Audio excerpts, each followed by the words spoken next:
Now we're going to discuss some past paper questions which are slightly tricky. और वो tricky क्यों हैं? वैसे दिखने में बहुत सिंपल लगते हैं भी सिंपल, बट वो मैं आपको बताता हूँ. So question is, Mr. Fahim has dinner with his family at a restaurant that offers a 10% discount on food. The marked price of the food that they ordered was 15,000 rupees. Damn, that's expensive. Mr. Fahim is rich. So 15,000 की जो है price थी food की, जो original price थी, marked price थी. लेकिन हमें ये पता है कि उस पर 10% डिस्काउंट था, तो हम ये इन्फॉर्मेशन बाद में यूज़ कर सकते हैं. Given that there were service charges of 10% and GST 17%, calculate the total amount of money he has to pay. तो हमें ये बताएं कि टोटल अमाउंट, अब किसी बंदे ने भी क्या देनी होती है, उसने टोटल अमाउंट वो जो उसने उस खाने पे पे की है, जो जिस पर बेसिकली डिस्काउंट था, तो डिस्काउंटेड प्राइस पे की होगी उसने, प्लस जो उसने सर्विस टैक्स देना है, प्लस जो उसने जीएसटी टैक्स देना है, ये तीनों ऐड होकर टोटल अमाउंट है जो उसने पे की है. इतनी पहले तो आपके जहन में क्लैरिटी होनी चाहिए. ये सिंपल चीज़ है कि 10% डिस्काउंट के साथ जो डिस्काउंटेड प्राइस थी, जो एक्चुअली उसने पे करनी थी वो प्राइस, वो मनी, प्लस जो खाने का पैसा, प्लस जो सर्विस चार्जेस हैं, टैक्स है, और जो जीएसटी है.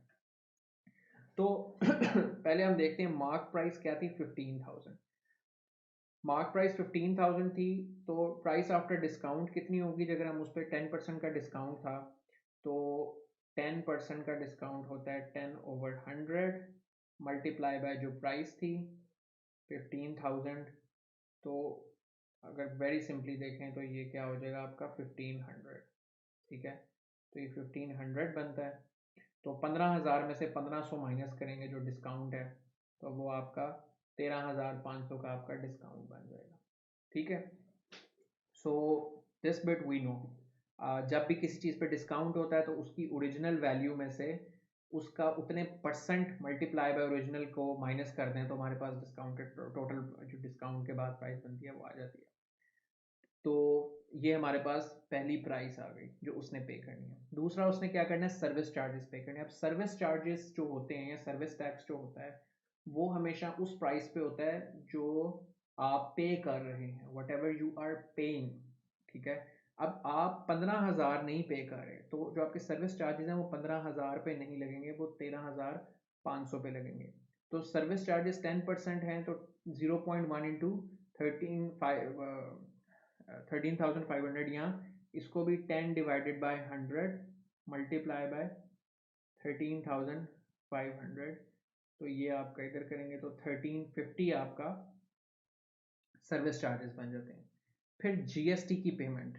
अब ये this is it is tricky and I can't give you the clear answer, but मैं आपको दोनों रीजन, दोनों चीज़ें बता देता हूँ इस सवाल के रिलेटेड पर्टिकुलरली. कि जो हमारे मुल्क का जो कानून है, उसके अंदर जो मैंने जो पढ़ा या डिफरेंट लोगों से कंसल्ट किया, उसमें ये पॉसिबिलिटी है, या ये बेसिकली जो रूल है वो ये है कि जीएसटी एक्चुअल अमाउंट पेड जो डिस्काउंट के साथ है, अनलेस वो और अगर वो डिस्काउंट मार्केट के यूजुअल बिजनेस प्रैक्टिस के साथ फॉल करता है, तो उस डिस्काउंटेड प्राइस पे जीएसटी लगता है, ओरिजिनल प्राइस पे जीएसटी नहीं लगता. लेकिन हमारे यहाँ प्रैक्टिकली एक्चुअल ज़्यादातर प्रैक्टिस ये है कि आप कहीं भी रेस्टोरेंट में किसी जगह पर खाना खाने जाते हैं, तो वो आपको ओरिजिनल प्राइस पर जीएसटी देते हैं. जिसकी एक पॉसिबिलिटी ये ज़रूर हो सकती है कि ये लोग जो बैलेंस है, जो रिमेनिंग है, क्योंकि उन्होंने तो आगे वो डिस्काउंटेड प्राइस वाला रिपोर्ट करते हो, एफबीआर में जमा जो जीएसटी है वो डिस्काउंटेड प्राइस के ऊपर जमा करते हो, लेकिन उन्होंने जीएसटी चार्ज ओरिजिनल प्राइस पे किया हो, तो जो एक्स्ट्रा पैसे उन्होंने कस्टमर से लिए हैं वो उनकी जेब में जाते होंगे. ये पॉसिबिलिटी एग्जिस्ट करती है एक.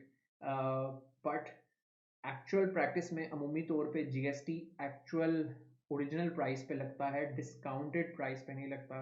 तो आप जब पे करते हो तो आप उस चीज़ का जो डिस्काउंटेड प्राइस है वो पे करते हो, प्लस द जीएसटी चार्ज, जो जीएसटी रेट है, वो ओरिजिनल प्राइस की जो परसेंटेज बनती है उस पर पे करते हो.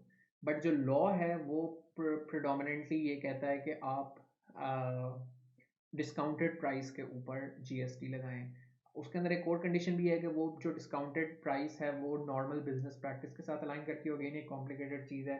तो इसीलिए ये दोनों पॉसिबिलिटीज़ ये एग्जिस्ट करती हैं कि जीएसटी ओरिजिनल प्राइस पे लगे या डिस्काउंटेड पे लगे। इस वजह से I can't even tell you for sure कि ये जो डिस्काउंटेड जीएसटी है 17% का, ये ओरिजिनल पे लगाना चाहिए आपको या डिस्काउंटेड पे लगाना चाहिए। ये क्वेश्चन ज़्यादा क्लियर होना चाहिए था इस बारे में, इस चीज़ को डिफाइन करने के बारे में, but unfortunately it is not. मगर मेरा ज़ाती हंच ये है कि चूंकि लॉ ये कहता है कि डिस्काउंटेड पे लगना चाहिए, और चूंकि वो आपको डिस्काउंट पहले दे के और फिर ये कह रहा है, तो शायद वो आपसे ये कंसीक्वेंशियल डिस्काउंटिंग का जो है ना कॉन्सेप्ट टेस्ट करने की कोशिश कर रहा है। तो इसीलिए मैंने इसके अंदर डिस्काउंटेड प्राइस के ऊपर जीएसटी लगाया है, but I am again not sure and I don't think anybody can be sure because we have absolutely no way of finding it out. If anyone is saying and telling you कि भाई मुझे guarantee पता है कि इसमें ये तरीका ठीक था, तो आपसे गलत बयानी कर रहे हैं, क्योंकि उसकी रीजंस मैंने आपको बता दिए हैं कि ये दो प्रैक्टिसेस या दो लॉजिक्स बन सकती हैं दोनों। बहरहाल हम लगाएंगे डिस्काउंटेड प्राइस के ऊपर 17% का लगाया, 17 divided by 100 multiply by discounted price जो कि 13,500 थी। तो फिर इसको 17 को 135 से मल्टीप्लाई करेंगे तो 2295 जो है ये आपका आंसर आ जाएगा। तो अब आपके पास ये तीनों प्राइसेस जो हैं वो आ गई, इन तीनों को ऐड करेंगे तो ये टोटल प्राइस है जो फ़हीम साहब को पे करनी पड़ेगी। 13,500, 1350 एंड 2295 टोटल ऐड करेंगे तो 17,145 का महंगा खाना खा के फ़हीम साहब आए हैं। Second question is the income, ये 2022 का सवाल है। The income of a company decrease by 10% and 15% in 2 successive years. Again sequential percentage change का ये सवाल है। तो what is the percentage of decrease in income after 2 years. तो पहली दफ़ा पहले एक साल के अंदर वो कह रहा है कि 10% का डिक्रीज हुआ है, और 10% का जो डिक्रीज होने के बाद जो नई प्राइस थी, इनकम थी कंपनी की, उस नई का मज़ीद फिर 15% डिक्रीज़ हुआ है। तो वो कह रहा है कि अब ये डिक्रीज़ हुआ है उसमें इनमें दोनों में क्या परसेंटेज डिक्रीज़ है वो एक्सप्लेन। मैं उम्मीद करता हूं कि आपने इस लेक्चर को एंजॉय किया होगा। कंप्लीट लेक्चर नियर पियर की ऐप जो प्ले स्टोर से या ऐप स्टोर से आप डाउनलोड कर सकते हैं, या फिर वेबसाइट www.nearpeer.org के ऊपर आप देख सकते हैं। YouTube के ऊपर सारे के सारे लेक्चर जो है वो स्कैटर्ड होते हैं, कोई कहां पढ़ा है कोई कहां पढ़ा है, तो एक फ्लो नहीं बन पाता पढ़ाई का। लेकिन वेबसाइट के ऊपर ऐसा हरगिज़ नहीं है। तमाम के तमाम लेक्चर टीचर्स ने एक फ्लो के साथ एक ऑर्गेनाइज स्ट्रक्चर में डाले हुए हैं, और ना सिर्फ लेक्चर्स हैं बल्कि साथ में क्विजेस भी हैं, टेस्ट बैंक भी है, स्केड्यूल भी है प्रॉपर, जिसको आप फॉलो करके अपनी तैयारी को ऑप्टिमाइज कर सकते हैं। एआई बॉट है जिससे आप कोई भी सवाल करें तो 30 सेकंड के अंदर अंदर आपको जवाब मिल जाता है। 24/7 टीचर का एक्सेस है, लाइव सेशंस का पूरा स्केड्यूल है, तमाम वो चीजें जो आपकी तैयारी को पक्की बनाने में आपकी हेल्प कर सकता है। अगर आपका कोई भी सवाल, कोई भी क्वेरी, कोई भी कंफ्यूजन है तो feel free to drop us a WhatsApp on the given number. हमारे काउंसलर्स हर वक्त इंतजार में बैठे होते हैं कि वो किस तरह से आपकी बेहतरीन तरीके से मदद कर सकते हैं। All the best.